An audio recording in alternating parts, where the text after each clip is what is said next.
अब मैं रिक्वेस्ट करूँगा कि हम पढ़ेंगे नोशंस में। अब सेमिनार का कॉमन मैन की लैंग्वेज में टॉपिक शुरू होगा, स्लाइड्स। ਮੰਨਿਆ ਜਾਂਦਾ ਹੈ ਕਿ ਸਾਡੀ ਕਿਸਮਤ ਪਿਛਲੇ ਜਨਮਾਂ ਦੇ ਭਾਗਾਂ ਕਰਕੇ ਬਣਦੀ ਹੈ। ਲੋਕੀ ਕਹਿੰਦੇ ਹਨ ਕਿ ਪਿਛਲੇ ਜਨਮ ਦੇ ਚੰਗੇ ਭਾਗਾਂ ਸਦਕੇ ਅਮੀਰੀ ਅਤੇ ਮੰਦੇ ਭਾਗਾਂ ਕਰਕੇ ਗਰੀਬੀ ਮਿਲਦੀ ਹੈ। ਪ੍ਰਚਲਿਤ ਹੈ ਕਿ ਸਭ ਤੋਂ ਜ਼ਿਆਦਾ ਭਾਗਸ਼ਾਲੀ ਮਨੁੱਖ ਉਹ ਹੈ ਜਿਸ ਨੂੰ ਧਨ, ਸੁੱਖ, ਠਾਠ, ਐਸ਼ੋ ਆਰਾਮ ਮਿਲਿਆ ਹੋਇਆ ਹੈ। ਲੋਕੀ ਸਮਝਦੇ ਹਨ ਕਿ ਲਾਟਰੀ ਨਿਕਲਣਾ ਚੰਗੀ किस्मत ਦੀ निशानी है। सो ये जो पॉइंट्स हमने पढ़े ये पॉपुलर है, इस दुनिया में मोस्टली माने जाते हैं। इसका नाम हमने मनौत रखा है, नोशन बनी हुई है कि हम पिछले जन्मों के भागों के कारण बनते हैं, अमीर गरीब हम ऐसे बनते हैं। पर अमीर गरीब भगवान ने नहीं बनाए, ना किस्मत से हम बनते हैं। ये अमीर गरीब इसी धरती पर हमारे समाज की बढ़तर ऐसे, हमारे सिस्टम्स ऐसे बन गए, इकोनॉमिक नॉर्म्स ऐसे बन गए, कैपिटलिज्म की गेम ऐसे बन गई है कि अमीर अमीर होता जा रहा है, गरीब गरीब होता जा रहा है, पर भगवान ने नहीं बनाए। अगर आपको किसी गरीब के ऊपर तरस आता है तो आप अपनी अमीरी को उसके साथ शेयर कर लो।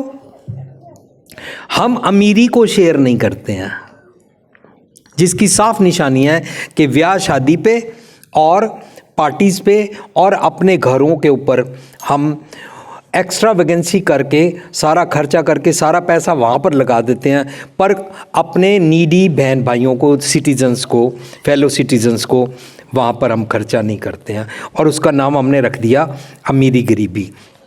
और ये भी समझ लिया कि लॉटरी निकल गई तो अमीर हो जाएंगे। लॉटरी प्रोबेबिलिटी होती है और वो लाखों करोड़ों में किसी एक की निकलनी है, उसका किस्मत से कोई ताल्लुक़ नहीं है।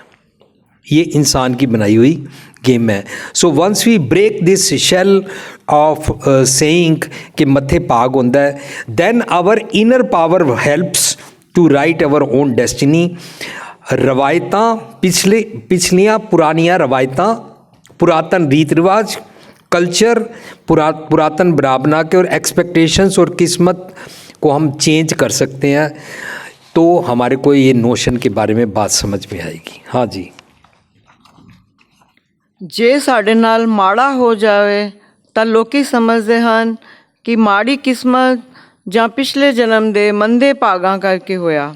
सो हमारे साथ कुछ भी गलत हो जाता है तो उसका नाम हमने पिछले जन्म के माथे लिखे भाग रखा है, लेकिन हमने उसका कारण नहीं ढूंढा, जैसे हमने अभी सेमिनार में डिस्कस किया। आम तौर पे जॉब के अनुसार चंगी या मंदी किस्मत मनी जाती है। लोग समझते हैं जॉब जैसी होगी, अगर जिसके पास, मान लिया मेरे को आजकल इंडिया का इकोनॉमिक सिस्टम में कितनी तनख्वाह होती है नहीं मालूम, लेकिन मान लिया 50,000 तनख्वाह अच्छी होती है, पर किसी की तनख्वाह अगर 2 लाख हो तो हम उसको ज़्यादा अच्छी किस्मत मानते हैं। पर आप किसको अच्छी किस्मत कहोगे? जो सुबह 7 बजे जाता है, रात के 11 बजे तक काम करता है और 2 लाख रुपए तनख्वाह लेके आता है, वर्सेस जो 10 बजे जाता है, 5 बजे जाता है, चाहे उसकी तनख्वाह 50,000 है, 40,000 है, वो अपने घर वालों के साथ भी बैठता है, अपने बच्चों और पत्नी के साथ भी बैठता है और अपनी सेहत का भी ध्यान रखता है। ये अब आपने फैसला करना है किसकी इस किस्मत अच्छी है। क्या आप आंकड़ों को और 100 कार्ड तनख्वाह को अच्छी किस्मत मानते हैं या क्वालिटी लाइफ को जीने को अच्छी किस्मत मानते हैं? हाँ जी। मन्निया जाता है कि प्रेमी ਜਾਂ ਵਿਆਹੇ जोड़े पिछले जन्म के भागां करके मिलते हैं। ये हमने डिस्कस कर लिया है कि ये शेक्सपियर वाला कि पहले से जो इवेंट्स की पावर है उसके कारण होता है। ये कोई प्रेमी जोड़े और ब्याह शादी पिछले जन्म के भागों से नहीं होता। किसी अणहोनी का कारण ना पता लगन ते असी उसका सौखा जवाब बनाया हुआ है कि ये मेरे मत्थे दे भागां करके औकड़ आई है। हमने उसका कारण ढूंढा ही नहीं है हमारे साथ ये क्या हुआ। क्यों? क्योंकि हमने पिछले जन्म के माथे लिखे भागों का एक दिमाग सेट बनाया हुआ है। मेरे को एक एग्जांपल याद आया है। हम बैंकॉक में थे और मेरे को बैंकॉक में एक स्त्री ने बताया कि जो आप बोल रहे हैं आप सही बोल रहे हैं, पर आपको मैं सपोर्ट करने के लिए सारी पब्लिक के सामने ये शेयर करना चाहती हूँ। मैंने कहा क्या? उसने बताया ये जो मेरा बच्चा सामने आप देख रहे हैं ये 3 साल का मेरा बेटा है। मैंने कहा हाँ फिर?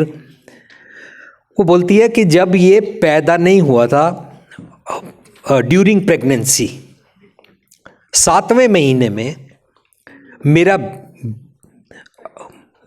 चक्कर आने शुरू हो गए, मेरा सिर दर्द होना शुरू हो गया और मेरे को काफ़ी पेन्स होनी शुरू हो गई। मैंने अपने डॉक्टर को कॉल किया। डॉक्टर ने मुझे बताया कि तुम्हारे बच्चा जो पेट में है उसके गले में तुम्हारा नाड़ू, जिसको एम्बिलिकल कॉर्ड बोलते हैं, वो नाड़ू लिपट रहा है, उसके कारण बच्चे का दम घुट रहा है, जिसके कारण तुम्हारा बीपी हाई हो रहा है, तुम्हारा सिर दर्द हो रहा है, तुम जल्दी से हॉस्पिटल आ जाओ। तो वो बोलती है मैं जल्दी से हॉस्पिटल चली गई। डॉक्टर ने मेरा ऑपरेशन किया और ये बच्चा पैदा हुआ जो ठीक ठाक है और मैं भी ठीक ठाक हूँ। ये स्टोरी समझ में आई वकील साहब से, यस और नो? अब इस स्टोरी में से निकला क्या? स्टोरी में से ये निकला कि अगर वो डॉक्टर को कॉल ना करती, अगर डॉक्टर उसको रीजन ना बताता और वो मर जाती या बच्चा मर जाता, तो हमने बोला था पिछले जन्म दी किस्मत ते मथे लिखे पागा दे कारण बच्चा मर गया या मां मर गई या दोनों मर गए। जो लोग नहीं मानते हैं, अगर मैं यहाँ पर पॉज करना चाहता हूँ, मेरे वीर डॉक्टर कोहली जी आए हैं यहाँ पे,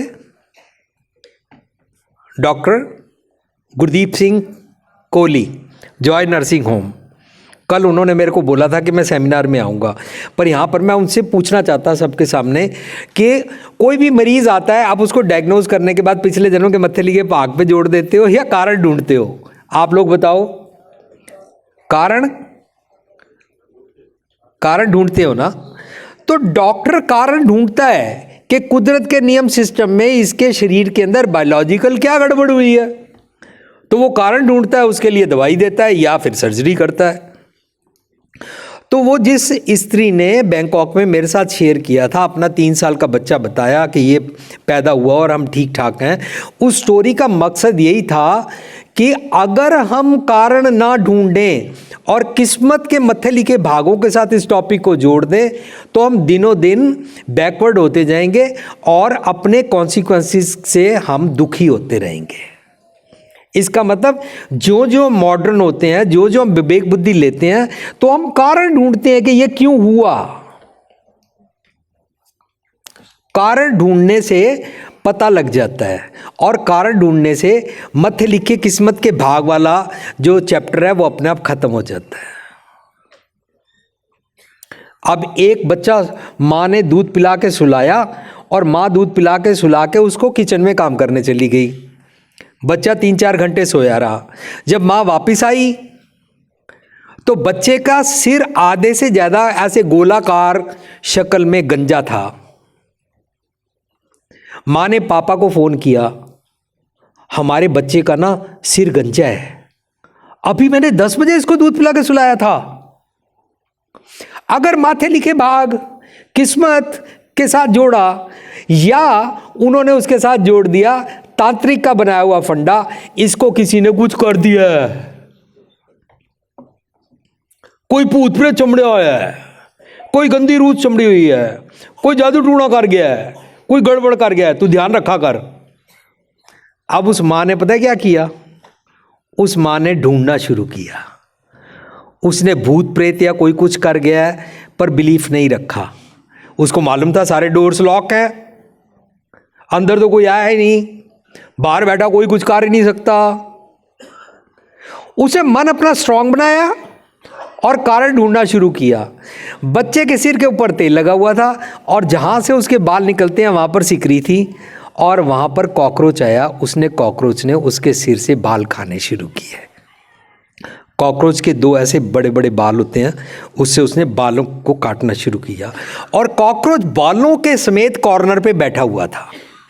माँ ने पापा को फ़ोन किया, उनको बुलाया, तुम्हारा भूत मैंने पकड़ लिया, तुम्हारे बच्चे के ऊपर किसी ने जो कुछ किया है ना मैंने पकड़ लिया। उसने कॉकरोच के ऊपर वहाँ पर बाल्टी रख दी। ये रियल हैपनिंग है। जो बैंकॉक वाले मेरे मम्मी जी थे ना, जिनके साथ हम वाणी विचार करते थे, उन्होंने मेरे को सुनाया कि ये ऐसे हमारे साथ हुआ। अगर आपका मन कमज़ोर है, आपका थॉट प्रोसेस कमज़ोर है, आत्मा बलवान नहीं है, तो आप सुपरस्टिशियस बिलीफ का सहारा लेंगे, पिछले जन्म की मत्थे लिखे भागों का सहारा लेंगे, या नीले पीले काले पत्थरों का सहारा लेंगे, या किसी बागबे के धागे तवीत का सहारा लेंगे, या बुध शुक्र मंगल के चक्रों में पड़ जाएंगे। सुपरस्टिशियस बिलीफ से आप डर जाएंगे और इसका नाम आप किस्मत रख लेंगे।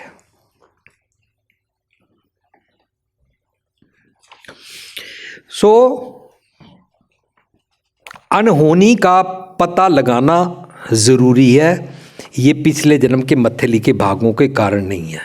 लास्ट, ਜੇ ਬੇਟਾ ਜਾਂ ਬੇਟੀ ਦਾ ਤਲਾਕ ਹੋ ਜਾਵੇ ਤਾਂ ਮਾਪੇ ਇਸ ਨੂੰ ਮੰਦੇ ਭਾਗ ਹੀ ਸਮਝਦੇ ਹਨ। हमारे घर किसी का तलाक हो जाता है, हम इसको माथे लिखे भाग समझते हैं, ये भी हमारी गलत फहमी है। अभी तक हमने ये नोशन डिस्कस की। नोशंस, थाउजेंड्स ऑफ नोशंस हो सकती हैं। मैंने लिमिटेड टाइम को देखते हुए ये करीबन 8-10 नोशंस बनाई थी। अब हम थोड़ा सा सोचेंगे अपने ऊपर रिस्पॉन्सिबिलिटी लेने के लिए।